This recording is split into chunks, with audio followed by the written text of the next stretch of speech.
Sige, sige.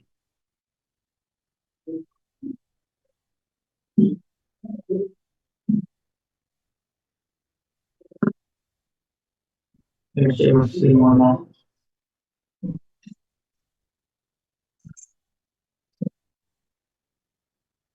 Oke, itu.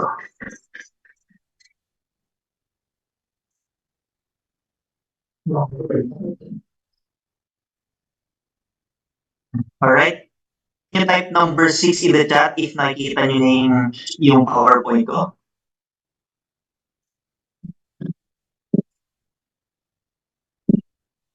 Kita na ba? Okay, thank you, Shelo.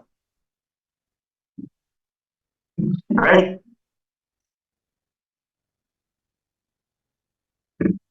So, for today's session, is take note lang. You can take note kung if ever may mga question kayo para at the end of the session, you can ask question para mas malinaw pa kayo.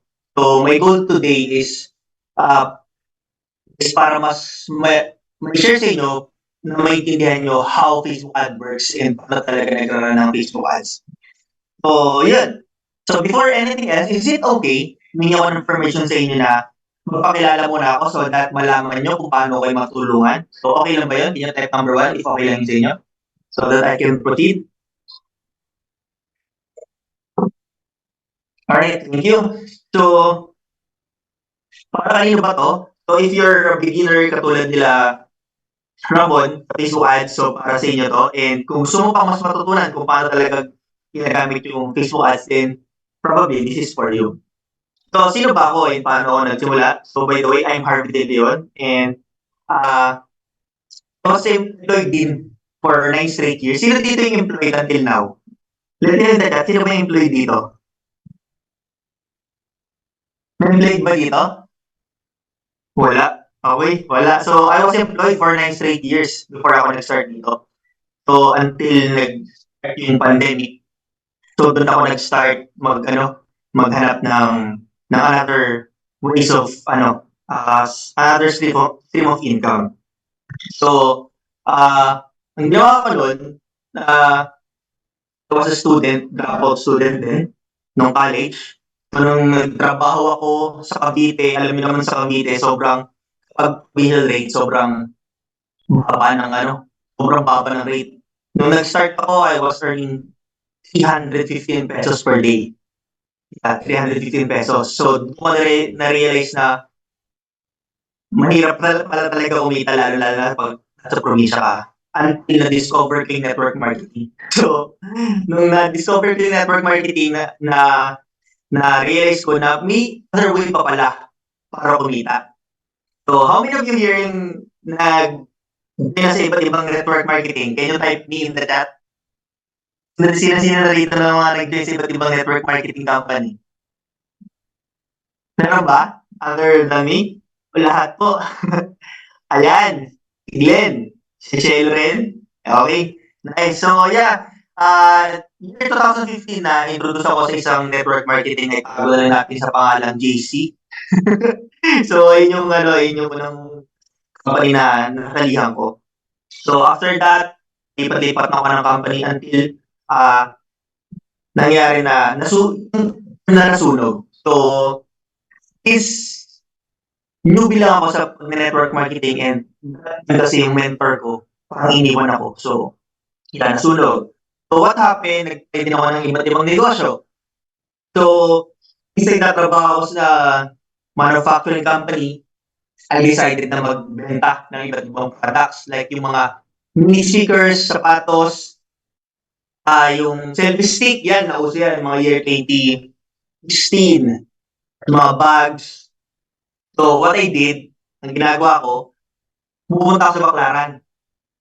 So, pupunta ako sa Baclaran, tapos doon ko aangkatin yung mga orders ko sa ako yung benta. Imagine this, yung mini speaker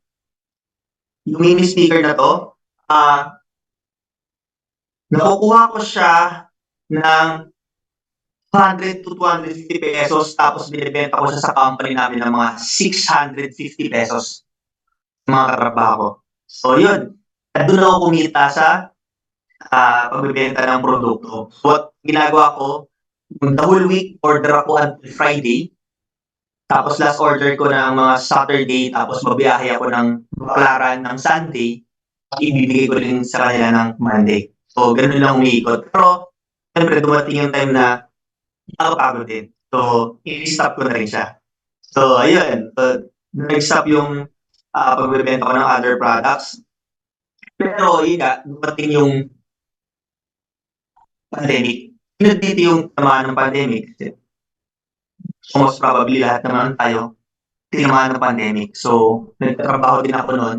And that time, nagkaroon din ako ng COVID. So, na-realize ko kasi nung nagtatrabaho ako, wala akong ibang maasahan. Eh, walang, ano yun, yung feeling na wala pala talaga ibang tutulong sa'yo kundi sarili mo lang rin. So, yung company, wala rin ma-provide sa akin na tulong, financial. Kasi, almost 2 months ako na nagkaroon ng COVID noon. Then, wala ako na, kung any support, like after support, yung sa mga SSS, wala rin ako nakuha kasi, I don't know. So, ganun talaga eh.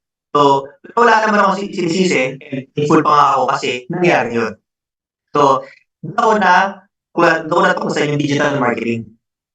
So, nag-enroll ako sa isang course. Then after that, nag-invest ako sa mga books and seminars. And then, nagtuloy na kung paano ako naging entrepreneur. So, what I did is nag-help ako ng mga business owners na implement yung digital marketing sa business nila. So, that's how I started sa digital entrepreneurship. So now, matutunan nyo ngayon is kung paano mag-start sa Facebook ads. So, I'm gonna share another screen.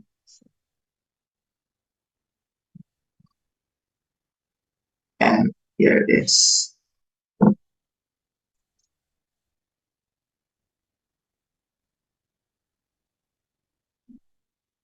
So, are you ready na to learn from for Facebook ads? Kasi na ba yung screen? Let me know in the chat kung nakikita niyo yung screen ko.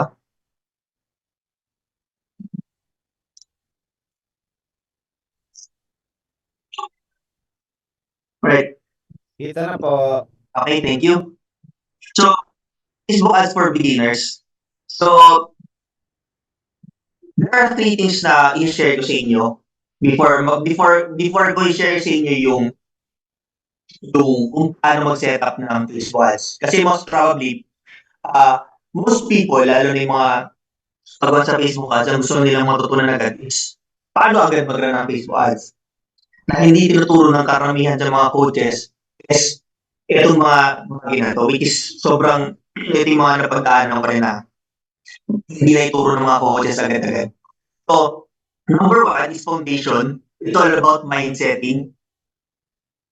It's all about mindset about Facebook ads. Number 2 yung preparation. Yung isa sa mga pinaka-importanting part kapag run ng Facebook ads, which is yung preparation. Imagine nyo guys, yung parang when I was starting Facebook ads, akala ko kapag marunong na ako mag-setup, okay na siya. So, hindi ko alam na may mga bagay pa lang kailangan i-consider at i-prepare before ka pala talaga mag-run. So, imagine this na magluluto ka. Recording in progress. Imagine this, yung hindi kung magluluto ka, tapos i-prepare mo lang yung mga recados at mga recipe mo kapag magluluto ka na. So, di ba, ang nangyayari nun is parang hindi magiging maayos yung kinakalabasan. So, here, much better na malaman natin ano ba yung mga ingredients na kailangan natin so that kapag nagluto tayo is tuloy-tuloy na yung ginagawa natin. Hindi tayo nagagawal sa oras. So, ganun ka-importante yung preparation. Next, yung preparation and yung execution na mismo. So, last na natin gagawin yun. So, yeah. So, that's it. So, yun, ipapakita ko sa inyo yung mga kailangan nyong gawin before kayo mag-start ng which is foundation. So, number 1, yung tinatawag nating business trifecta. How many of you here yung familiar sa business trifecta? So, sa business trifecta, so there are three things na kailangan mo i-consider kapag magra-run ka ng ads. So, number one, yung traffic temperature. Number two, traffic temperature. Three, so traffic. Number four, technical versus strategy. Self-limiting belief. Why Facebook ads? Paano ba nag-work ang Facebook ads and yung mga ad component? So, let's start sa business trifecta. So, sa business trifecta, these are the three things na kailangan mo. Number one is yung offer. Number two, sales funnel or sales process. And lastly, yung traffic.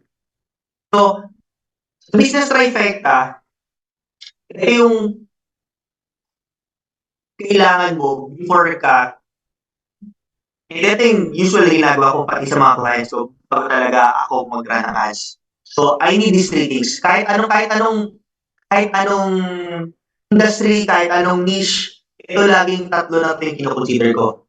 Kailangan meron kang offer, meron kang sales funnel, and traffic. So, number one, when we say offer, ito ba yung offer na sinasabi ko?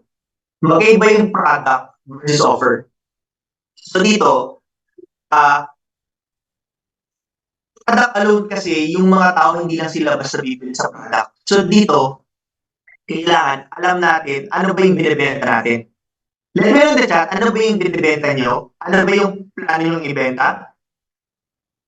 Gamit ang Facebook ads. Let me know in the chat, is it the product, the opportunity? Can you type in the chat, ano ba yung gusto nyong ibenta or i-offer sa market ninyo? So, this is also parang mini workshop na rin para at least habang dinidiscuss natin, nako-practice na rin. Opportunity, how about yung iba? Kasi in here, before we start yung Facebook ads, kailangan tira sa mind mo kung ano ba talaga yung gusto mong gawin. Ano ba yung gusto mong ibenta? Kasi most common na ginagawa ng ibang tao, kaya nandito sila, they want to offer everything. Yes, they want to, gusto ko ibenta tong product na to, gusto ko ibenta tong yung sabon, gusto ko ibenta yung food supplement, gusto ko ibenta lahat. Lahat gusto ko ibenta. Hindi sa online marketing kasi, the more na mas marami tayong in-offer sa tao, the more na mas nalilito sila. Again, confused mind always says, no? So, the more na mas maraming option yung tao, mas yung closing rate is mas mababa. The more na mas specific yung in-offer natin sa tao, mas tumataas ang closing rate. So, doon siya nag-work. At the reason why we need to, before we start yung Facebook advertising, is kailangan clear mismo sa atin. Clear mismo sa mind natin, sa sarili natin, ano ba yung gusto natin i-offer sa tao? If this is opportunity, this is opportunity lang. If gusto natin yung product lang. So, ganun siya nag-work.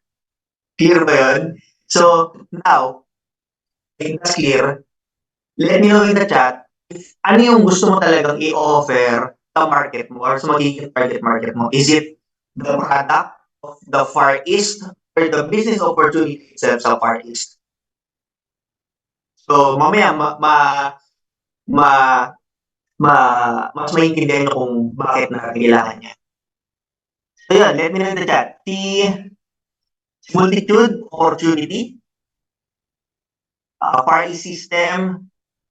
Ayan, si Shelo, affiliates. Okay, got it. Nice. How about yung iba? Okay. So, yun yung kailangan natin ba? Offer. Number one is offer.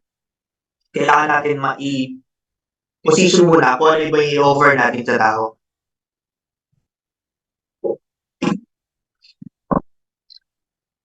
So, pag-create naman ng offer, we should define what are the feature and benefits.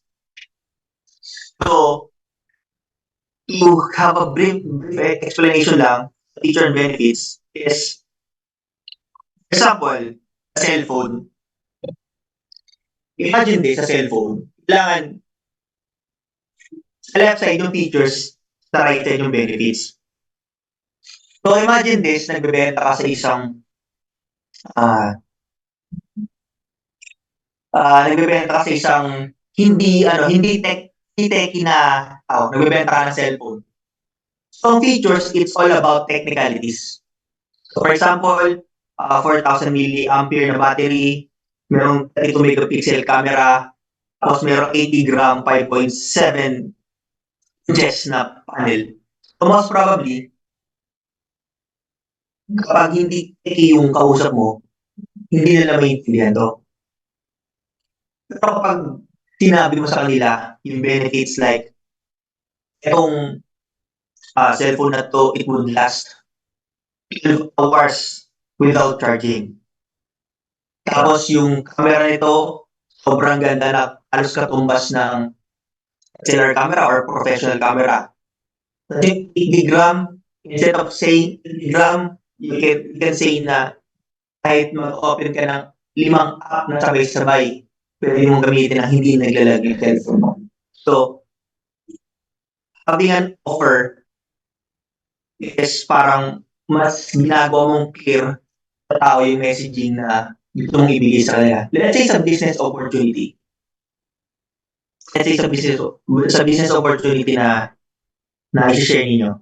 Most probably, ano ba yung makukuha nila? Makukuha sila ng system, di ba? Di ba? Ano ba yung makukuha nila kapag nag-affiliate sila rito sa Far East? Let me know in the chat. Meron silang website, meron silang system, ano pa? Meron silang product na mabibenta nila. Ano pa yung makukuha nila sa Far East? Ngayon, ilang lahat ng features. Pero the thing is, na sila magbe-benefits doon sa sinasabi mo, sa website, system. So, for example, yung website, turn natin into benefits. So, let's say, yung website, benefits doon, dito mo makikita lahat ng nag-join sa'yo, dito mo makita lahat ng kikita mo, hindi ka na mahihirapan, hindi ka na magmamanual computation. Number 2 sa system, ano naman yung kahalagahan and benefits ng system? Yung system, ito na yung gagawa ng sistema para sa'yo. Kumbaga, parang instead of you na may mag-i-invite, mag-i-explain ng paano nag-work yung business, meron na mag-i-explain para sa'yo. So that's how system work. So, ano yung pinagkaiba ng features and benefits? Yeah. Next is, after having an offer, number 2 is having a sales process. So, sales funnel or sales process, it means ano lang naman siya. Kumbaga, yung sales funnel and sales process, kumbaga, technical term lang siya, online term lang siya for yung process ng business mo, paano siya nag-work. So, para siya ganito. Sa traditional way, ganito nag-work yung sales process. Para mas maintindihan nyo before ko share sa inyo paano nag-work yung sales funnel sa online. So, for example, sa Jollibee, di ba? Kapag umorder sa Jollibee. Di ba ang gagawin mo? Pila ka. Tapos, pipili ka sa menu. Tapos, order ka sa cashier. And then, payment. Saka mo makukuha yung order mo. So, that's how sales process work the traditional way. So, imagine this. Question lang ako. Sa tingin nyo ba, yung process ng Jollibee sa SM Fairview, ay iba ba sa sales process ng Jollibee SM North? Let me know in the chat. Magkaiba ba? Let me know in the chat. Yes or no? Kung paano ba umorder sa SM Fairview, Jollibee, iba ba siya kung paano umorder sa Jollibee SM North? Siyempre, same lang sila, di ba? Right? So that's how sales process work online. Kung i-relate natin siya sa online, standard talaga siya. Hindi magkaiba yung sales process ng bawat Jollibee. So, ayun yung reason kung bakit ang Jollibee ay kumikita ng milyon-milyon araw-araw because of sales process. So sa online, ganito naman natin siya i-apply. So sa online sales process, what will happen from our Facebook ads, mag-click sila sa Messenger, and then after that, papanoorin natin yung video. Ngayon, bakit kailangan natin ng video? Kasi how many of you agree na yung product or yung opportunity na binibenta natin ay kailangan ng explanation? Agree? Diba? So that's why kailangan natin ng video. So, sa Facebook ads, mag-click sila sa Messenger natin, manonood sila ng video, if ever na gusto nila yung opportunity o yung offer na binibenta natin, magbabayad sila. Then after that, sa kanila ma-receive yung order na binili nila. So that's how sales process work online naman. So from Facebook ads, i-click nila yung Messenger, sa Facebook, manonood sila ng video, presentation natin, magbabayad sila, tapos ma-receive na nila kung ano yung kailangan nilang ma-receive from sa binili nila. So clear ba sa sales process? Sales funnel? Yes po, clear po. Okay, clear. Thank you. So that's how sales process work online. So, meron tayong offer, may sales process or sales funnel tayo. And lastly, kailangan natin ng traffic. When we say traffic lang naman, ibig sabihin, saan natin i-cater, saan natin i-allok yung produkto natin. Sa Instagram, sa TikTok, sa YouTube, sa Google, or sa Facebook. So now, since Facebook ads naman pinag-usapan natin, ang gagamitin natin na traffic is Facebook ads. Yeah. So, doon tayo kukuha ng traffic or ng audience. Doon kung saan, when we say traffic, doon natin ipapakita yung offer natin. Okay, so sa business trifecta, ang kailangan natin, offer, sales process, and yung traffic kung saan natin ipapakita yung product natin. Isandaan nyo lang to. Ito yung exact framework na ginagamit ko sa mga businesses and sa mga client na kausap ko. Ito lang yung tatlong bagay na to. When I'm starting a business or a partnership with other business owners. So, just take note of this. Next, kailangan maintindihan yung traffic temperature. How many of you here yung familiar sa traffic temperature? Ay, Friendster. Wala nang Friendster. Hindi ko alam na may advertisement sa Friendster eh. Okay. So, how many of you are familiar with cold, warm, and hot temperature? Familiar ba rito? Or first time siya marinig? Familiar po. Yan, nice. Networking din, yes. So, the traffic temperature, when creating advertisement then, you should know these things, yung cold, warm, and hot. Bakit kailangan tong tatlong bagay na to? Kasi, the reason why kailangan natin tong malaman yung cold, warm, and hot, kasi dito natin malalaman, paano natin i-deliver yung message natin sa mga tao. So, kapareview lang, yung cold market or cold temperature, ito yung mga taong hindi nakakakilala sa atin. As in, literally, walang idea kung sino tayo. So, that's our cold temperature or cold market. So, next naman, yung warm market is yung mga taong familiar na sa atin. Hindi pa tayo literally kilala, pero yung familiar na sa kanila. Yung nakikita na nila tayo, alam nila yung pangalan natin. So, familiar na sila sa atin. So, that's warm market. And lastly, yung hot market, ito yung mga taong nagtiwala at bumili na ng produkto natin. In short, ito yung mga members natin, downlines na natin. So, these are the hot market. So, yeah. The more na mas tumataas yung temperature, more na mas tumataas yung closing rate natin. So, pag mas mababa ang temperature, cold market, mas mahirap pa silang i-close. Kaya, sa Facebook ads, ang ginagawa natin from cold market, convert natin sila into warm market until maging sila ay hot market. So, ganun nag-work yung Facebook ads. So, para alam natin, saan tayo nag-market, cold market, sa warm market, sa hot market. So, na-apply din siya sa Facebook ads. Hindi lang siya sa networking na-apply. Sa mismong Facebook ads na-apply din siya. Kasi dito natin malaman paano natin i-deliver yung message sa market. Clear? So, next.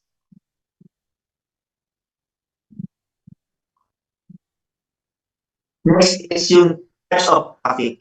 How many of you here yung familiar sa types of traffic? So, when we say types of traffic,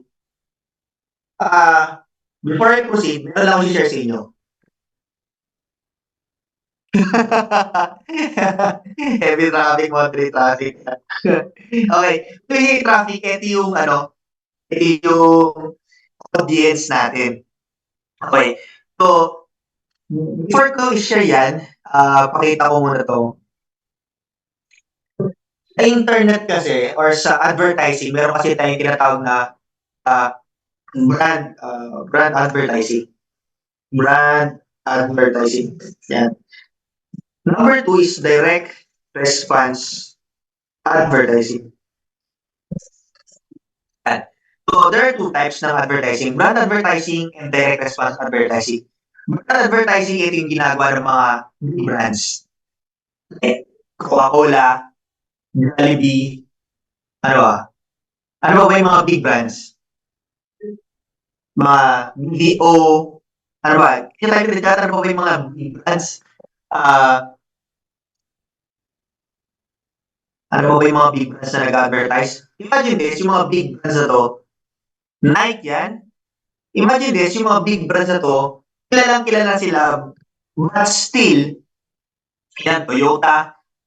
Imagine this, big brands na sila, but still, gumagastos pa rin sila sa advertising. The question is why? Bakit kaya sila gumagastos ng milyon-milyong pera para sa advertising? Can you type in the chat? Bakit kaya?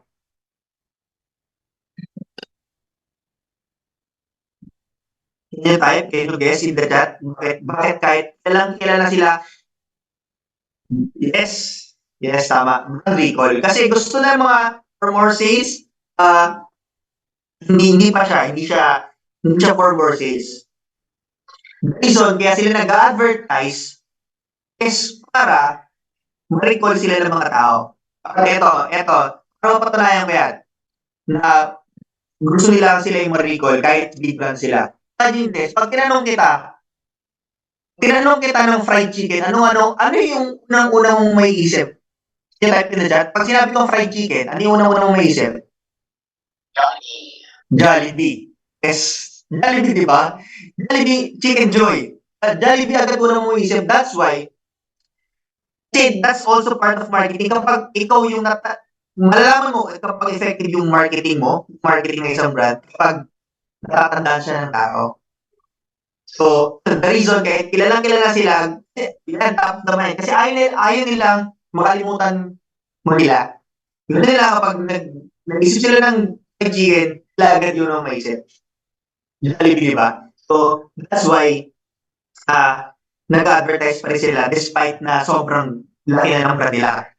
So, di ba? Ito yung brand advertising, ito yung nagraran sila ng TV commercials, billboard, di ba? Makita sa mga billboard and mga TV commercials. So, ayun yung ayun yung unang ng advertising. Number 2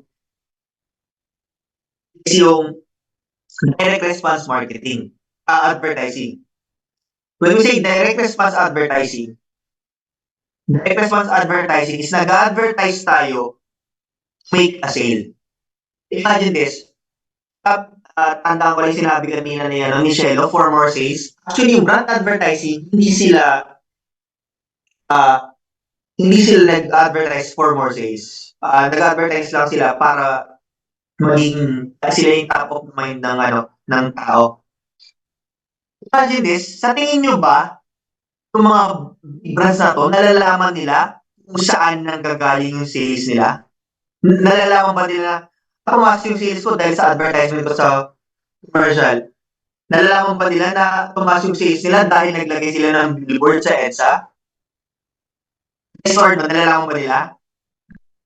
The answer is no. Hindi nila nalalaman. Hindi nila nalaman kung saan nanggagaling sales nila. Ngayon, ang kagandahan dito sa ginagawa natin, ang gagawin kasi natin is tinatawag na direct response advertising. Direct response advertising is dito malalaman natin kung saan nanggagaling yung traffic natin. Dahil may data tayo. And direct response advertising, ginagawa natin to not because para mapunta tayo sa isip ng mga tao lang. Ginagawa natin to just make sale. Ginagawin natin direct response advertising para magkaroon tayo ng sales, para magkaroon tayo ng ROI, para bumalik sa atin yung advertise, yung yun, para magkaroon tayo ng ROI, return on investment, para may balik natin yung ginastos natin sa ads. But now, in doing this, malalaman by doing direct response advertising, malalaman natin kung saan galing yung traffic natin. And also, there's a higher chance na makapag-convert ng sales. Kasi bakit natin ginagawa to? The reason why we're doing this is because hindi tayo katulad ng mga brands na merong advertising budget. Yun yung reason kung bakit natin gagawin to. Kasi mga big brands meron talaga silang mga million marketing budget na pambayad sa mag-photoshoot, mag-video shoot, sa mga model na gagamitin nila for their assets. So since hindi tayo katulad nila na merong milyong pera na gagastin, so ang pinaka-smartest thing na we can do is direct response marketing. So kailangan malaman natin kung saan nanggagaling at magkano yung may return ng sales natin. That's why we need to do the direct response marketing or advertising. So let's proceed doon sa types of traffic. There are 3 types of traffic. Number 1, traffic we don't control. So, ano yung traffic na hindi natin control? Traffic na hindi natin control, ito yung mga bagay na pinopost natin. Yan. Ito yung mga hindi natin, let's say, organic. Ito yung organic. When we say organic, kapag nag-post ka, hindi mo alam kung ilan yung mag-view, hindi mo alam kung ilan yung marireach niya, hindi mo alam kung ilan yung mag-comment, hindi mo alam kung sino yung target market na makakita ng traffic mo. For example, nag-post ka sa Facebook ng video mo. Sa tingin mo ba, malalaman mo, question here, sino dito nagpo-post ng content sa Facebook? Even yung mga pictures ninyo or ng mga friends and families nyo or personal ninyo, sino dito nagpo-post sa Facebook? Let me know in the chat, please. Can you type me, Glenn? Thank you. So, yun. Question, Glenn. Shelo, question. Nalalaman mo ba kung sino yung nata-target ng mga pinopost mo? Nalalaman mo ba kung anong klaseng tao sila? Are they business owner? Are they student? No, di ba? So, these are the traffic that you don't control. Yes, Glenn, thank you. No. So, these are the traffic that you don't control. Mag-post ka, tapos hindi mo siya control kung ilan yung marireach niya. Kung ilan yung marireach niya at kung sino yung target market. So, that's the number 1 traffic na kailangan na hindi natin control. Traffic we don't control. So, number 2, traffic we control. So, ano naman yung traffic we control?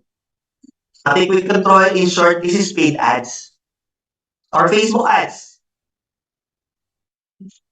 So, Facebook ads, masasabi natin, control natin siya. Why? Kasi sa Facebook ads, masiset up natin kung ano yung lugar na matatarget natin. Kung gusto natin mag-target sa Quezon City yung matatarget. Kung gusto natin sa Luzon lang. Kung gusto natin Luzon, Visayas, Mindanao, buong Pilipinas, matatarget natin. Ano pa? Matatarget natin, gusto natin puro seaman lang. Kung gusto natin puro empleyado lang. Kung gusto natin puro gamer lang. Kung gusto natin puro car enthusiast lang matatarget natin. So, that's how we control yung traffic. Number 1, binagay na ito yung traffic we don't control, ito yung organic post. Number 2, traffic we control, ito yung tinatawag natin Facebook ads. Yeah. And lastly, last traffic na natin malaman is traffic that we own. May traffic that we own. Ito yung traffic. When you say traffic, in short, ito yung audience natin. So,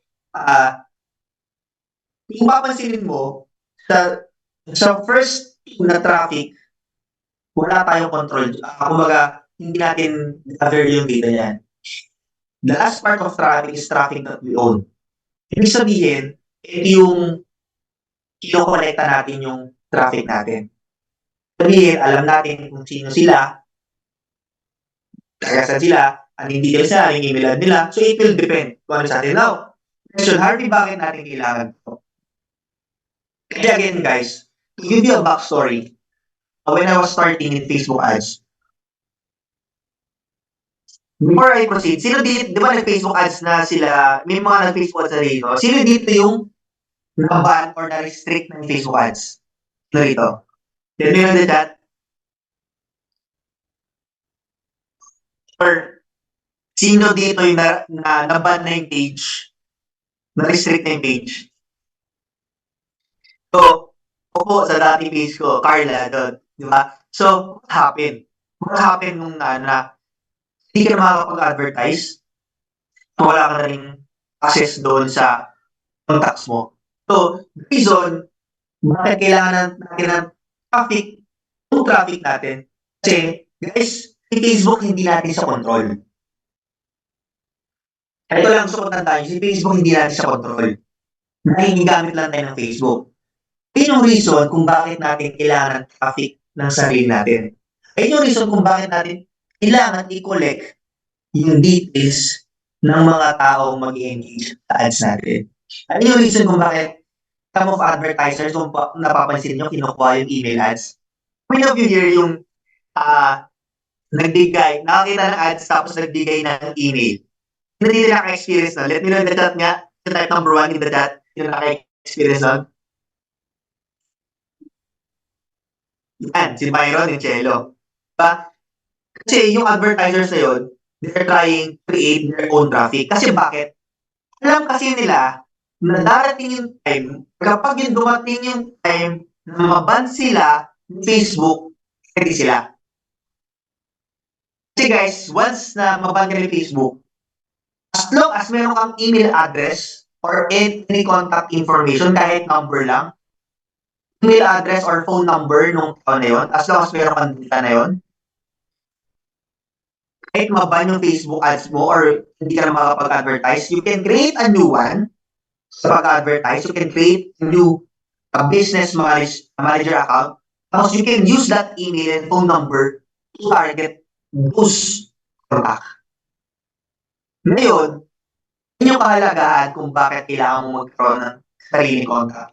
Also, other than that, kahit hindi ka mag-advertise, you can send a text blast or you can send an email automation for you to send for them to send yung ano yung in-offer mo. You can do email marketing. Imagine this, hindi mo na kailangan gumastos ng for advertisement na matarget kung sino mga interested sa'yo. Kasi already have the list people ng mga interesado sa'yo. Bakit ko nasabi interesado? Kasi they give you their email. Hindi sila magbibigay ng email or contact details sa'yo kung hindi sila interesado. That's how important of having your own traffic. Ganun ka-importante. Kumbaga, mag-advertise tayo, hindi lang para ipakita sa mga tao yung offer natin. Mag-advertise tayo, have our own traffic din. Nang sa ganon, hindi na tayo nagbabayad kay Facebook para malaman kung sino yung interesado sa atin. And also, mag-send na lang tayo ng email or text message sa kanila ng mga offer natin. That's how important yung having our own traffic. Here, learning pa so far? Can you type if you're learning so far? Alright? So, yung iba't ibang types ng traffic natin. So, ayun yung kailangan natin malaman kung bakit tayo mag-run ng Facebook. Hindi lang tayo mag-run just to run ads. Run ads para magkaroon tayo ng sariling traffic. Nang sa gano'n, hindi na tayo ulit gagastos doon sa pag-run ng ads. So, ang kagandahan dito, pwede natin silang send na lang via email or text message. Alright? Next is, choppy ba? Sorry. Okay, clear na ba ako? Clear na ako? Let me know in the chat lang kung clear na ako. Okay, clear na. Hindi na choppy. Okay. Sige, thank you. So, yun. Next natin is technical versus strategy. So, in here, kasi based on my experience, I've been into this industry for almost 4 years na rin. So, napapansin ko sa mga tao, akala ko sa field ng Facebook ads, akala ko sobrang saturated ng Facebook advertising. So, what I realized, nung nagkaroon ako ng survey sa iba't ibang coaches, sobrang dami kong message na nare-receive na, "Sir, paano ba yung ganito? Sir, paano ba yung Harvey? Paano ba yung ganito? Harvey, paano ba to?" Na-realize ko na marami pa palang tao until now. Imagine this 4 years ago, until now, marami pa rin nagme-message sa akin na nagpapaturo ng Facebook advertising. So, na-realize ko na marami pa rin talagang gustong matuto ng Facebook ads. Marami pa talagang tao na hindi pa marunong ng Facebook ads. So, doon ko na-realize na marami pa talaga. So, ano yung point ko rito? Nag-start ako sa Facebook advertising na konti lang yung kailangan mo i-set up tapos makakapag-run ka ng ads. Compare ngayon, alam nyo ba ngayon, kung i-compare ko yung how to set up ads until hanggang ngayon, sobrang dami na ng magbabago ng Facebook ads. In fact, guys, every week, every 2 weeks, every month, laging may update si Facebook ads. So, ano yung ibig sabihin dito? Guys, don't focus on technical stuff. Huwag kayo mag-focus sa technical stuff. When I say technical, kung saan makikita yung, siguro later on, mapapakita ko sa inyo. So, gusto ko lang i-painting sa inyo, huwag kayo mag-focus sa technicalities ng Facebook ads. Kung saan mag-click ng button. Huwag kayo mag-focus doon kung saan mag-click ng button, kung saan matatagpuan yung ganitong part, saan matatagpuan ng function na to. Huwag kayo mag-focus doon. What I want you to know is focus on the strategy. Gusto ko i-focus yung strategy kung paano nag-work yung Facebook ads. When I say strategy, tulad na lang nung kaninang tinuro ko sa inyo sa number 1. Yung una kong tinuro sa inyo, business trifecta. As long as alam mo yung business trifecta, hindi kayo maliligaw. Kasi bakit guys? Yung technical, alam niyo yung technical ng Facebook ads? You can search it on YouTube na naman talaga. Yun yung totoo. Kung hindi kayo makasearch sa YouTube, alam niyo yung pwede nyo gawin? You can reach out sa team ng Facebook para magpaturo. Yung Facebook ads, hindi alam ng maraming tao. Facebook ads, that support sila, wherein bibigyan nila kayo ng tao na magtuturo sa inyo hand in hand. Alam nyo, sa 4 years ko in industry, narating yung time na nagpapaturo pa ako dun sa staff nila. Kasi may mga part na biglang may mag-update. Sabi ko, bakit ganito? Nung nakaraan lang, nandito lang yung button, tapos ngayon wala na. Bakit ganun? So, yung time na nagre-reach out ako sa kanila. Guys, until now, 4 years na ako sa industry na to, talagang nagbabago-bago yan. As long as you will stick sa strategy, alam yung strategy yung ginagawa mo, yung technical stuff, madali na lang yan. Just focus on strategy, yung technical stuff, madali na yan. Kasi guys, nagbabago-bago talaga yan. So, don't confuse, huwag kayo mako-confuse dyan. It's all, parang, natural lang yan. Kahit yung mga mas magagaling pa sa akin, talagang, pero kahit nga mga galing, may mga mastermind kami na ginagawa ng mga magagaling talaga sa Facebook. Until na talagang minsan nakakamote rin sila. Minsan, mag-chat sila sa mga update na inibago rin sila. So, yeah. Parang parang basta huwag kayong malilito sa technical stuff, guys. Don't focus too much sa mga technical stuff ng Facebook kasi lagi talaga siya nagbabago. Lagi siya nagbago. As long as you understand how Facebook ads work, okay yun. Okay lang yun. Yun yung focusan nyo. Alam niyo yung traffic temperature, alam niyo yung types of traffic, alam niyo yung business trifecta, guys. Hindi maliligo sa Facebook ads. Tingnan lang yan. So, yeah. Next is self-limiting beliefs. Ito yung karamihan na tatanong ng mga baguhan sa advertising. Sa mga hindi wala masyadong alam sa advertising. Guys, Facebook advertising will never be an expense. Facebook advertising is an investment, guys. Tatandaan nyo yan. As long as you know the foundation, how Facebook ad works talaga, Facebook advertising will never be an expense. It's rather an investment, guys. Kasi guys, as long as you know your numbers, alam mo kung magkano yung acquisition mo, customer acquisition mo, alam mo yung ROI mo, alam mo yung numbers mo, guys, Facebook advertising will never be an expense. It is an investment. Imagine, guys, meron akong mga kakilala sa real estate. Until now, may mga gumagawa pa rin ng traditional way na yung tinatawag nila magmamani, yung tatambay dun sa tatambay sila dun sa labas ng gate ng subdivision or sa baba ng gate ng condominium. Tapos may mga namamasahe pa talaga until now para mag-alok, magbigay ng mga flyers. There's nothing wrong with that. Walang problema doon. But ang ano ko lang is meron na tayong technology. So, I want to share with you na kailangan i-maximize na natin yung technology na meron tayo.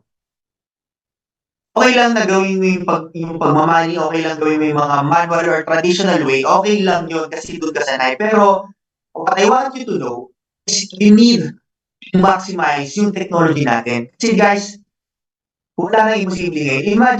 Imagine nyo guys, with only 100 pesos, you can reach thousands of people. Guys, imagine this Imagine this. Sige, gawin mo yung traditional way. Gawin mo pa rin yung traditional way na ginagawa mo. Nakikipag-meet sa labas, i-meet mo sa Dunkin' Donuts, Starbucks, coffee shop, sa mga restaurants, yung mga tao, yung mga clients mo. Sa mga gumagawa ng traditional way, magkano usually na ginagastos ninyo kapag nakikipag-meet sa tao niyo or may client kayo? Magkano ginagastos nyo? Kaya magpapakapi kayo. Tapos yung pamasahe ninyo, magkano yun? Sige, let you give me 1,000?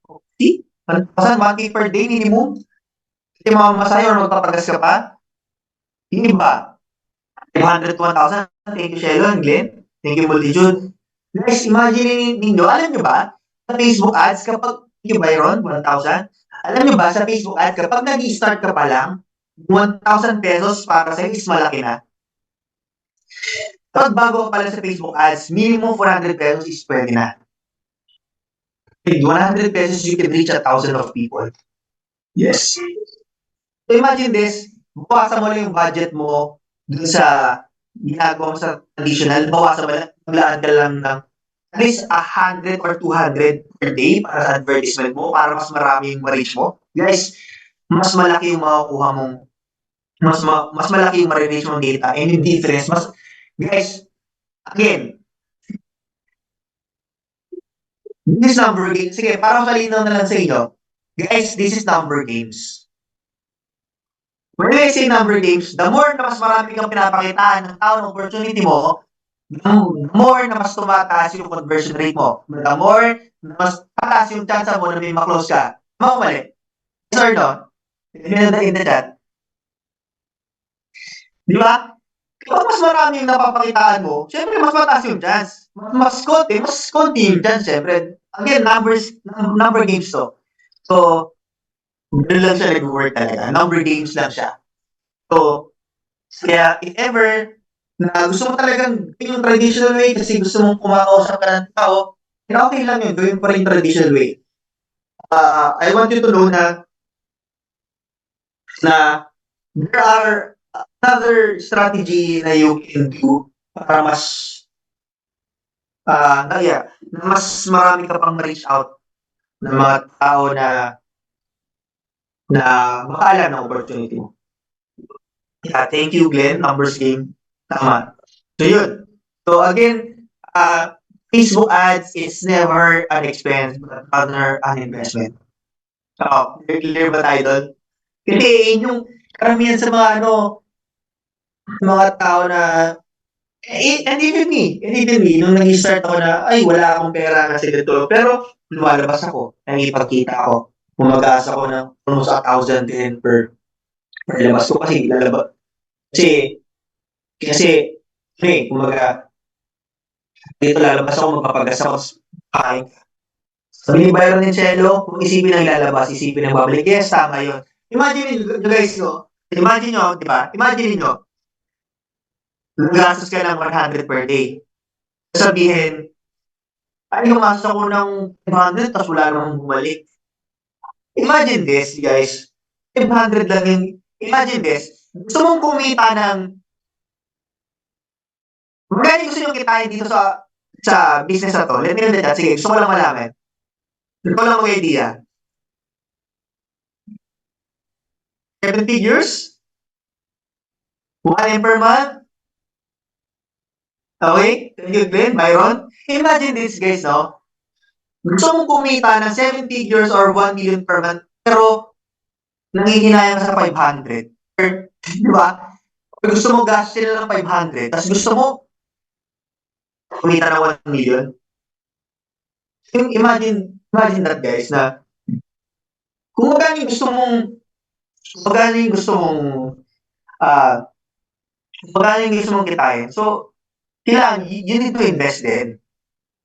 Kumbaga, nag-invest ka, gumagas ka sa pamasahe, sa pagpapakain ng guest mo or something. Sa other operations mo, then sa advertising, ayaw mo gumastos. Imagine this, guys. Yung gasolina ng business natin is yung tao. Guys, kapag yung pasok ng tao ay tumigil, guys, wala tayong business. Kasi doon nga nanggagaling yung sales natin eh. Doon nanggagaling yung i-close natin na sales. Sa dami ng tao na makakita at mag-i-impress doon sa natin. Yung product natin. So guys, advertising is never an expense, it's rather an investment. Okay ba yun? Guys, okay lang. Before we proceed, can we have a 5-minute break? Okay lang? Is it okay? Fair break lang? Okay. Yes, sige. Sir RJ, 5-minute break lang. Sige. Sige. Okay. Thank you. So 5 minutes starts tayo. Recording stopped. Let me know pag okay lang kayo, ha?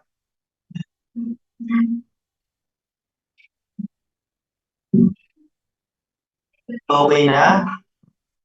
Si Chelo, okay na? Multitude, how about yung iba? Okay. So how about yung iba? Let me know in the chat. Bring it up, thank you. Recording Okay. in progress. Okay. Okay, sige. Let's start na. G. Alright, next. Next natin is yan. Ang next natin, bakit Facebook ads? So guys, nung 2019 data, guys, yung data ng Facebook sumabot ng mga 74 million. Ilan na ba ngayon? Ilan na? Ngayon 2024, ilan na yung total ng Facebook user? Sobrang dami na. So that's the reason bakit hindi ka maubusan ng market dito sa Facebook ads. So, yeah. Ako feeling ko before, nung nag-start ako, sa Facebook ads, akala ko sobrang saturated na ng market. Pero, guys, sobrang dami pa talaga ng market. Hindi ka mauubusan ng negosyo sa Facebook ads. As long as advertise, pinapaalam mo sa tao yung product mo, hindi ka mauubusan. And also, kailangan mo gawin ng tama. That's why we have this kind of mindset or foundation before we run Facebook ads. Kasi, napansin ko kasi guys, hindi ako sila nag-ano napansin ko, so I've been into different courses na ng Facebook ads.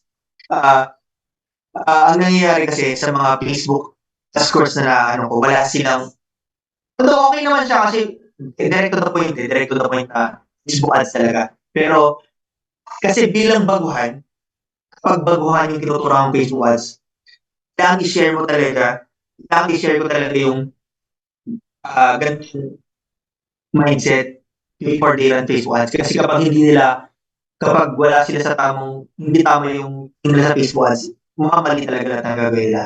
That's why yung foundation na to is very important, lalo sa baguhan. Agree ba kayo? How many of you here yung nagkaroon ng aha moment na yung mga share ko sa inyo ngayon lang narinig? Can you type aha in the chat? Yung ibang bagay ngayon lang narinig. Thank you. Glenn, thank you, Shelo. Thank you ba yun? Alright, next. Next is yung Facebook ads work. So, eto, simple lang naman. Yung Facebook ads, wait lang, balik natin. Yung Facebook ads, guys, before I proceed sa Facebook ads component. So, yung Facebook ads work, yung Facebook ads is like bidding lang naman. Yung Facebook ads, it's like a bidding. When you say bidding, for example, nagbigay ako ng, ang budget ko 1,000. Si Pretty Apps, 5,000. Si Carla, 10,000. So, mas probably, ang paboran ni Facebook ads is yung mas mataas yung budget. So, gano'n lang naman siya nag-work. Ngayon, sabi sa akin, RP, paano yan? Akala ko 100 lang pwede na. Pero, paano yan? Makakakuha pa rin ba ako ng magandang audience? Kahit 100 lang yung budget ko, tapos yung sa ibang competition ko, 1,000 pesos?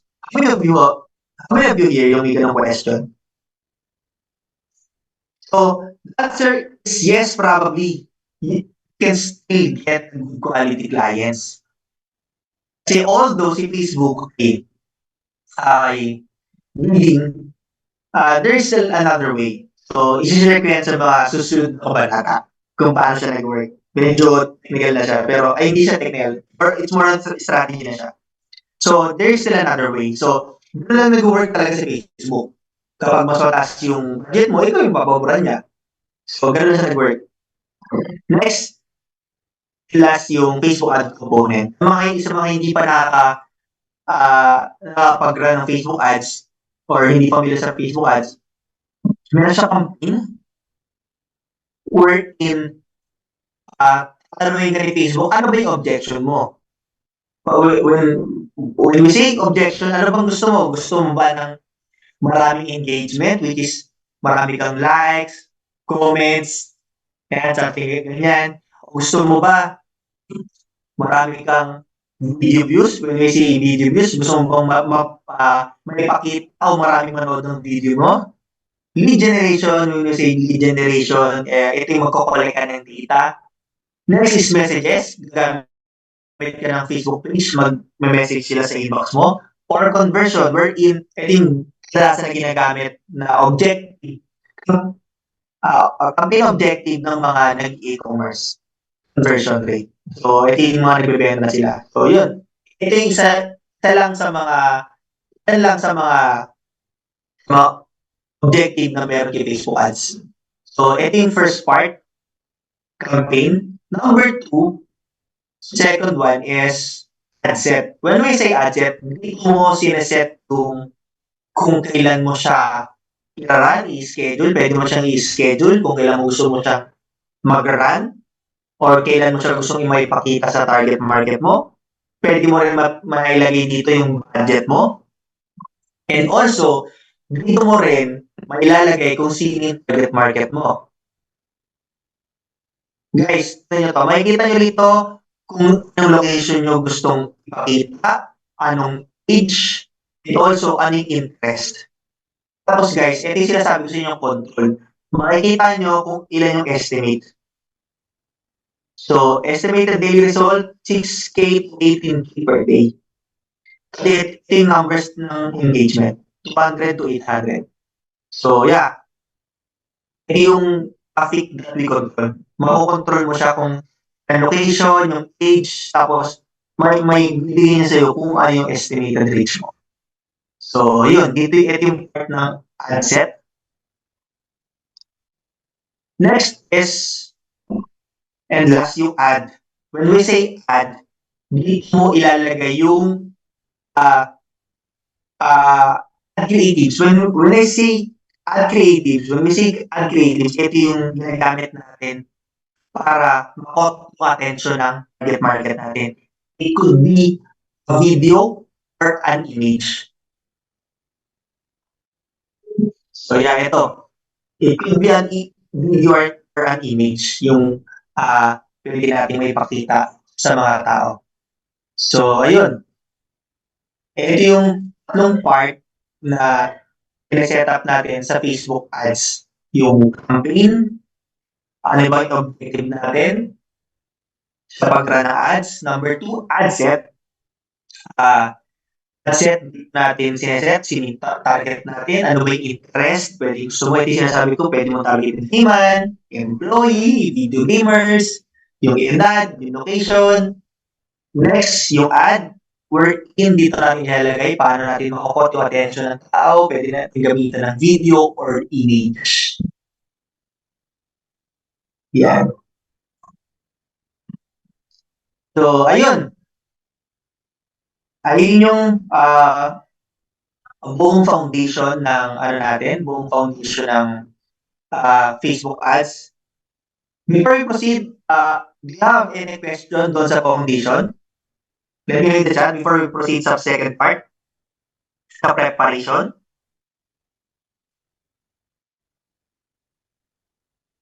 Wala ba? Yung type number 1, baka naiya ka lang kung may question ka.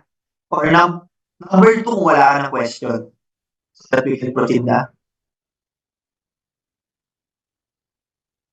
Sige po. Okay. Wait lang Balik ko lang. 1 minute lang Wait lang. Yan. Sa campaign, campaign kasi, tatanungin ka ni Facebook ads, ni Facebook, ni Meta, kung ano ba yung objective ng ads mo. Kunyari, kung ang objective mo is magkaroon ka ng maraming likes and comment, engagement ang gagamitin mo. Kung gusto mo magkaroon ka ng maraming video views ang pipiliin mo. Kung gusto mong mag-collect ng details, you can select lead generation. When we say details, kung yung name, email nila, or contact details, or anything. Next naman, kung gusto mong mag-message sila sa'yo, you can select yung messaging campaign.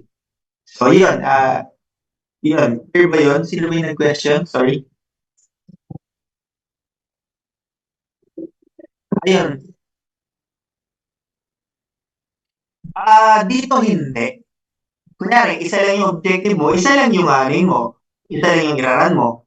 So, if you want a multiple objective, you can run multiple objective. For example, magraran ka ng engagement. Gusto mo rin mag-lead generation. Mag-set up ka muna ng engagement campaign, tapos gawa ka ng another lead generation. Something like that. So, hindi siya pwedeng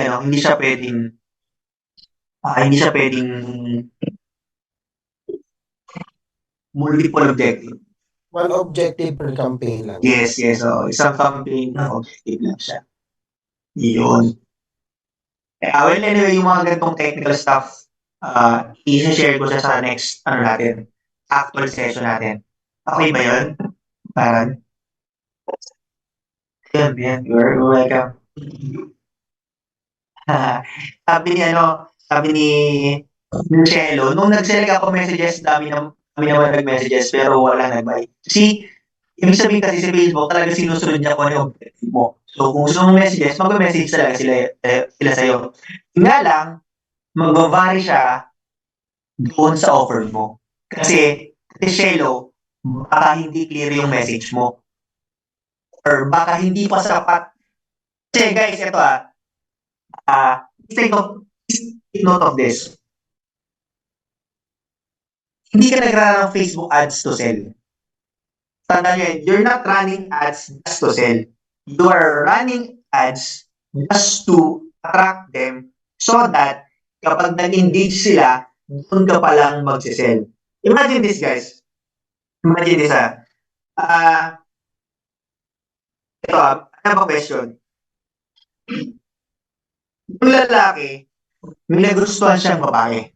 Ito, ganito yung mindset when we're doing Facebook ads para tayo ng view. Imagine this, yung lalaki, may nakita siyang magandang babae at nagustuhan niya to. What would happen if, kunyari si Glenn, for example si Glenn. Si Glenn may nagustuhan babae. May nagustuhan siya babae tapos nakita niya. What would happen if nilapitan niya si girl tapos sinabihan niyang, hello, I'm Glenn, will you marry me? Ano sa tingin yung mangyayari kapag ganun yung ginawa ni Glenn? Ano yung possible mangyari? Can you type in the chat? Didemanda siya sa sopa. Di ba? Didemanda at sasampalin. Yeah, most probably. Kasi, ang nangyayari sa mga tao, you want front ads, tapos gusto agad nila mag-sell. So, ano may magandang proseso ano may magandang proseso kapag gusto kong babae? Di ba kapag gusto kong babae, mapapakilala ka muna. Di ba? Kung ano yung number. Susunod, once na nagkaroon kayo ng number, mag-chat kayo. Di ba? Once nag-chat kayo, pwede kayo mag-date. Kung nag-date kayo, you will get to know each other. Pag nakakilala yung isa, magiging kayo. Once sabihin kayo, saka pa lang yung will you marry me? Diba? So, ang nangyayari kasi, gusto ng mga tao, pag nag-run ng ads, nakakita mo maganda, will you marry me agad? Kaya, kadalasan wala talagang bibili. Yun, dito na guys, dito na pumapasok, sinasabi ko sa yung may business trifecta, ng sales process. Guys, yung process na chat, getting to know each other, magiging kayo, tapos will you marry me, guys, ito yung sales process. Doon pumapasok guys yung sales process. Kaya kailangan may sales process kayo. Ganun din nag-work sa ads. Once they interested sa ads, kita mo muna paano nag-work yung product mo. Pakita mo muna ano ba yung meron sa product mo hanggang sa pabili mo na sila. Yes? Clear ba? Sige. Yes. Meron talagang magkano, pero iba rin kasi kapag meron kang sales process. Okay naman yan, sagutin mo agad. Kasi sa process. For example, give me an example, ano may binibenta mo? Example, ganito, meron kaming binibenta na product, yung grooming product. For example, how much po, ang ginagawa namin instead of answering lang yung question na how much, kailangan mag-bigay ka sa kanya ng question. For example, how much po, ito po yung package natin, ipakita mo muna yung value, kasi minsan kapag dinirect natin yung point, medyo advance na kasi, sa course natin, pag dinirect mo kasi yung presyo, nang hindi na nila nakikita yung value, wala lang sa kanila yun. In zone ka talaga. Kaya kung matatandaan nyo, di ba sa business trifecta, kailangan natin mapakita yung benefits instead of feature. Kasi the benefits, ayun yung magpo-close sa kanila. Kailangan makita mo na nila yung value before nila makita yung price. So before mo ipakita yung price, kailangan mo makita mo na nila yung value, yung perceived value ng product mo. Before mo makita yung price. So, example, Hello, Shelo. Ito nga pala yung benefits ng product namin. Pak, pak, pak, pak, pak. Tapos ang total na makukuha mo, for example, kunyari, ito yung product ng grooming product. Yung total na product na makukuha mo is worth 5,000 pesos. Pero ang total lang niya kapag bili mo ay 549 lang siya. Tapos, yung naman na question, ano po ba yung breed ng aso ninyo? So that, mag-reply siya. Kasi ang nangyari, pinagot mo lang, so wala na. Kumbaga, wala na reply. So, you have a follow-up question din. Kumbaga, hindi lang siya salesy kasi. Dapat hindi siya salesy. It should be conversational. So, ayun, medyo advanced na siya sa part na yun. Pero, should be parang ganun siya. Kumbaga, parang, you're not selling them, but you're guiding them kapag ng question. So, yun. Ayun lang yung yun lang siya nag-work. Yun. Clear ba yun? Guys, let me know in the chat kung clear siya. Yan. Okay lang naman yun kasi kumbaga market okay lang magtanong sila. As long as parang they're sending the right information and right question din. Kasi kung hindi ka magiging conversational sa messaging, medyo mahirapan talaga mag-launch. And minsan talaga nangyari talaga siya. So yun. Wait. Minute.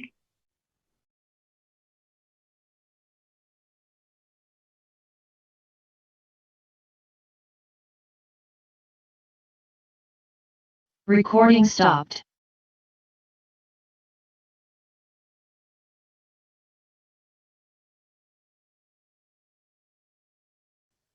Thank you. Thank you, Multitude and Byron. Thank you so much. All right. See.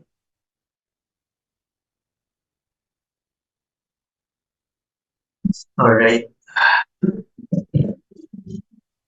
So, guys, ito yung parang pinaka-last part ng natin, ng session natin. So, yung pinaka-huling part kasi guys ng session natin, it would be the execution, which is medyo sobrang matagal siya kasi kailangan ma-execute natin siya ng ayos eh. So, medyo, since technical stuff kasi siya, so it could be parang sobrang time-consuming siya, sobra. Kasi minsan, marami siyang steps kasi. So, yun. And mas probably maraming question doon. So, yun. So, ngayon, yung mangyayari, magkakaroon na tayo ng assignment. So, for preparation, ito lang yung mga kailangan ninyo.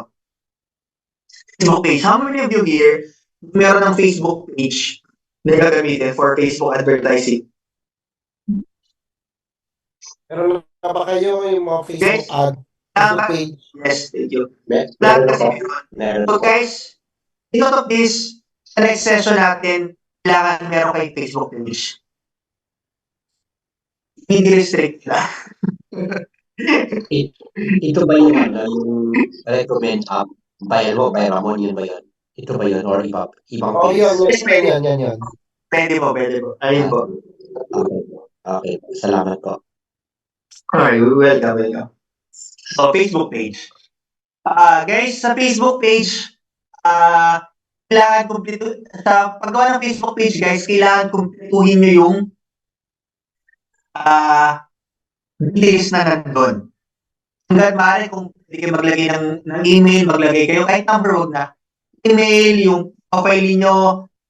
Pero dito yung meron, yung Facebook page ninyo ay matagal na nagawa.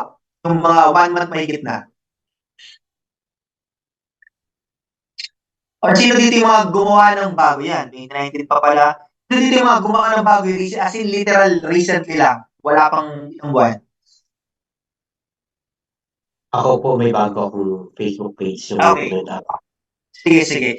Thank you for telling me na yung bago mong Facebook Facebook page. Kasi guys, reason why I'm asking kasi kung bago yung Facebook page ninyo, you need to post something. Kailangan, yung schedule post naman eh.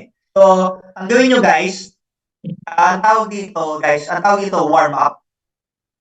Mga familiar na sa warm up, ang usual na ginagawa kasi guys, pag gumawa ng Facebook page, hindi mo siya pwedeng i-run agad. Kasi matatag ni Meta. pwede kang maban agad. So, para maiwasan natin yun, kailangan natin ng warm-up. When we say warm-up, kailangan unang-una, yung details mo. May profile picture, may cover photo, kompleto yung details na nakalagay doon, may emails, may bio ka kung pwede. And then, kailangan mo take note of this, hindi lang to sa may mga bagong page, pati sa mga gagawa pa ng mga bagong page in the future. Kailangan nyo talaga siyang i-warm up. So, siya i-warm up, kailangan nyo mag-post for at least 1 week na tuloy-tuloy. Mag-post kayo, number 1. Number 2, kailangan nyo gamitin yung page na mag-like ng another page or another post. Tapos, number 3, mag-comment kayo using your page. Makipag-engage kayo doon sa comment section niyo or mag-comment kayo, tapos mag-comment kayo sa another page. Kailangan yun. Tapos, yung likes, guys, hindi naman ganun importante. Hindi siya kailangan sobrang dami ng likes and followers, hindi naman. As long as may mga likers ka, pwede na yun. Okay lang yun. Basta yung tatlong sinasabi ko sa inyo, kailangan yun. Kailangan mag-post kayo, mag-engage kayo, mag-like kayo sa ibang ano, yun yung importante. Kasi, it means lang na binibigyan mo si Meta ng signal na, okay, parang legit na, okay, ginagamit talaga siya. Ang problema kasi minsan kapag gawa ng page, ginagamit agad, kaya maraming nababan. So, yun. Kailangan mo lang mapatunayan kay Facebook na parang okay ka. Yan. So, next is business manager. How many of you here yung may business manager?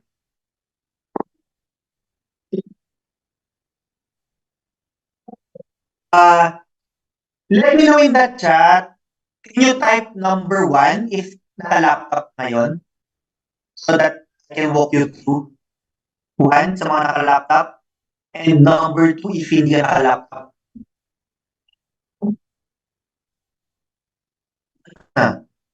Okay, sige. Wala, okay, good. Good, Jello. Carla and April, is there any chance na meron kang desktop man lang or laptop na magagamit?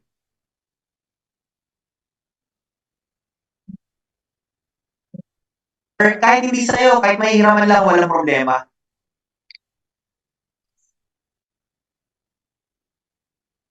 Okay lang, Carla. Okay, thank you. How about April? Okay lang, Carla.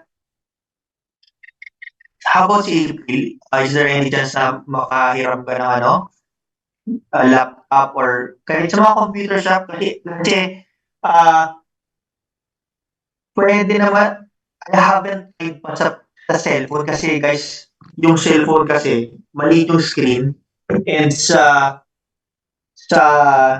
kapag navigate ka kasi ng Facebook ads, medyo marami kang kailangan i-navigate. So, mas maganda yung experience mo kapag medyo malaki yung screen na gagamitin mo.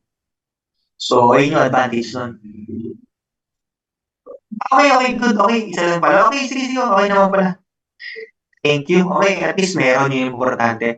So now, since meron naman pala kayo, I'm gonna walk you through